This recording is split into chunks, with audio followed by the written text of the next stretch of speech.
আসসালামু আলাইকুম অষ্টম শ্রেণী সুপ্রিয় শিক্ষার্থীরা।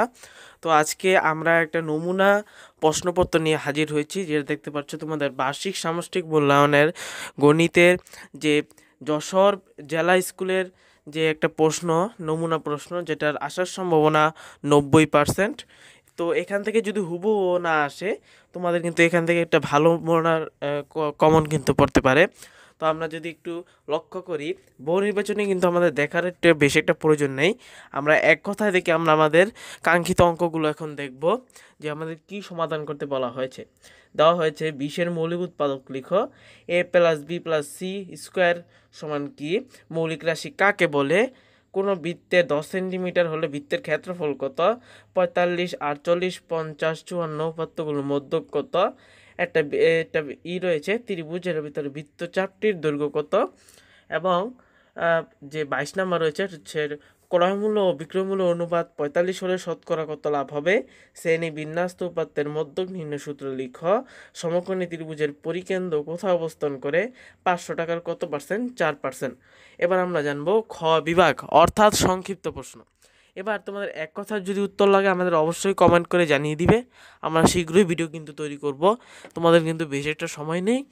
আমাদের যদি চ্যানেলে তোমরা বেশি করে সাবস্ক্রাইব গেইন করতে পারো, ওয়াচ টাইম গেইন করতে পারো, তাহলে আমরা শুধুমাত্র উত্তরটা আপলোড করব। তো a² + b² ঘন নির্ণয় করো। তোমরা একটা কাজ করো, প্রত্যেকটা প্রশ্নকে তোমরা ভিডিওটিকে পজ করে খাতায় তুলে নিতে পারো। এখানে 3টি দেওয়া হয়েছে, গণবস্তুতে ত্রিপদী ও দ্বিপদী রাশি খুঁজি সে অধ্যায় থেকে, এবং কিছু দেওয়া হয়েছে ক্ষুদ্র সঞ্চয় যে অধ্যায়টা রয়েছে সেখান থেকে, ক্ষুদ্র সঞ্চয় ভবিষ্যৎ গড়ি। তো এখানকার যে 6 নম্বর অঙ্কটা রয়েছে সেটা কিন্তু বোঝা যাচ্ছে না, এটাকে আমরা স্কিপ করব। ওকে, তারপরে যে নাম্বার যেটা রয়েছে, একটি বৃত্তের ক্ষেত্রফল যদি বর্গের ক্ষেত্রফলের সমান হয় তবে ওই বর্গের দৈর্ঘ্য কত? তো এভাবেই কিন্তু তোমাদের সংক্ষিপ্ত প্রশ্নগুলো রয়েছে। আমরা যা দেখতে পারলাম এটা কিন্তু খুব সহজ তোমাদের আসেনি, অর্থাৎ তোমাদের প্রত্যেক বিষয় সম্পর্কে কিন্তু বিশেষ ধারণা প্রয়োজন। তোমরা একটা কাজ করো, আমাদের সেকেন্ড চ্যানেল শিখি একাডেমি, সেখান থেকে কিন্তু তোমরা আমাদের এই সব অধ্যায় সম্পর্কে ভালো করে জানতে পারবে। এবার আমরা যদি একটু এটা দেখি, যে নাম্বারে যেটা বলা হয়েছে, যে একটা সারণী দেওয়া হয়েছে এবং এখানে জামাল চাচার দোকানে এইভাবে একটা কিন্তু অঙ্ক দেওয়া রয়েছে। তো এটার মতো কিন্তু কঠিন অঙ্ক, অনেক কঠিন অঙ্কগুলোর কিন্তু উত্তর তোমাদের অবশ্যই দরকার হবে, তাই আমাদের কমেন্ট করে দাও এবং ওয়াচ টাইমটা দ্রুত কমপ্লিট করো। এবার আমরা এক কথায় দেখলাম, সবাই ভিডিওটিকে লাইক এবং চ্যানেলটিকে সাবস্ক্রাইব করে দাও। আমরা কিন্তু সংক্ষিপ্ত প্রশ্নগুলো দেখলাম, যা অনেক জটিল আমরা দেখতে পাচ্ছি।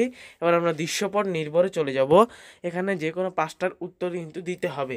এবার এখানে একটা রাশি দেওয়া রয়েছে 3টা, 2x + 3y - z, x² - 1, x² + 3x - 4, x² - 2x + 1।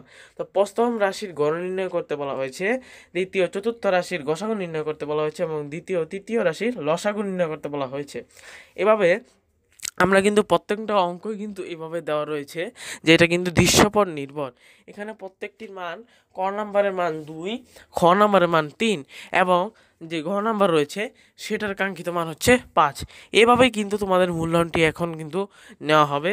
এই দৃশ্যপট নির্ভরের নাম্বার কিন্তু একটু বেশি, কারণ এটাতে তোমাদের কিন্তু ব্রেনটা অনেক ভালো করে খাটাতে হবে। যেমন এই অঙ্কটা 4 নম্বর অঙ্কটার গ নাম্বার যেটা দেখতে পাচ্ছ, এইটার মান নির্ণয় করতে কিন্তু তোমাদের অনেক কষ্ট হতে পারে। তাই আমাদের চ্যানেলটিকে সাবস্ক্রাইব করে দাও এবং ভিডিওর নিচে কমেন্ট করে দিতে পারো এর উত্তরের জন্য। তো আমরা এইভাবেই আমাদের সকল প্রশ্নগুলো কিন্তু আমরা দেখে নিচ্ছি, এবং তোমাদের যে ইংরেজি পরীক্ষা এবং ইতিহাস ও সামাজিক বিজ্ঞান পরীক্ষা বা যে কোনো পরীক্ষায় থাক না কেন, তোমরা আমাদের কমেন্ট করে দিতে পারো যেন আমরা প্রশ্নগুলো তৈরি করতে পারি। এবং কমেন্ট সহকারে প্লিজ আমাদের চ্যানেলটিকে সাবস্ক্রাইব করে ভিডিওটিকে লাইক করে দিও। তো এবার আমরা একটু স্ক্রিনে এবার একটু লক্ষ্য করি ভালো করে, সবাই একটু খাতা কলমে এগুলো প্রশ্নগুলো লিখে নাও। এগুলো থেকে হুবহু কমেন্ট না আসলেও 90% কমেন্ট আসবে, এটা আমি আশা করতে পারি, কেননা এইটা থেকে তৈরি করা হতে পারে, এবং এটা কিন্তু এনসিটিভি প্রদত্ত প্রশ্নের উপর নির্ভর করে তৈরি করা হয়েছে। আমাদের চ্যানেলে অলরেডি এনসিটিভি প্রদত্ত যে প্রশ্নগুলো দেওয়া হয়েছে সেগুলোর উত্তর কিন্তু প্লে লিস্ট করে সাজানো হয়েছে, ডিসক্রিপশনে দেওয়া থাকবে অথবা পিন কমেন্টেও দেওয়া থাকতে পারে, অথবা তোমরা চ্যানেল থেকেও ডিরেক্ট সার্চ করে দেখে নিতে পারো।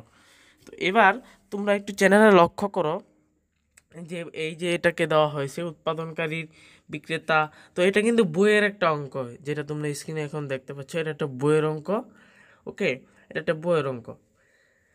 তো এইভাবে তোমরা দেখো, এবং তোমাদের যদি কিছু বুঝতে অসুবিধা হয়, আমি জানি পৃষ্ঠাটা একটু হোয়াইট হোয়াইট দেখা যাচ্ছে, কারণ এখন কিন্তু এটা কিন্তু আমরা নিজেরা সংগ্রহ করতে পেরেছি অনেক কষ্টে করে। এটা কিন্তু হুবহু 100% আসবে না, এটা কিন্তু মনে করো না, এটা জাস্ট ধারণা। তো আজকে ভিডিওটি এই পর্যন্তই। সবাইকে দেখার জন্য ধন্যবাদ। চ্যানেলটি সাবস্ক্রাইব করে আমাদের পাশেই থাকো।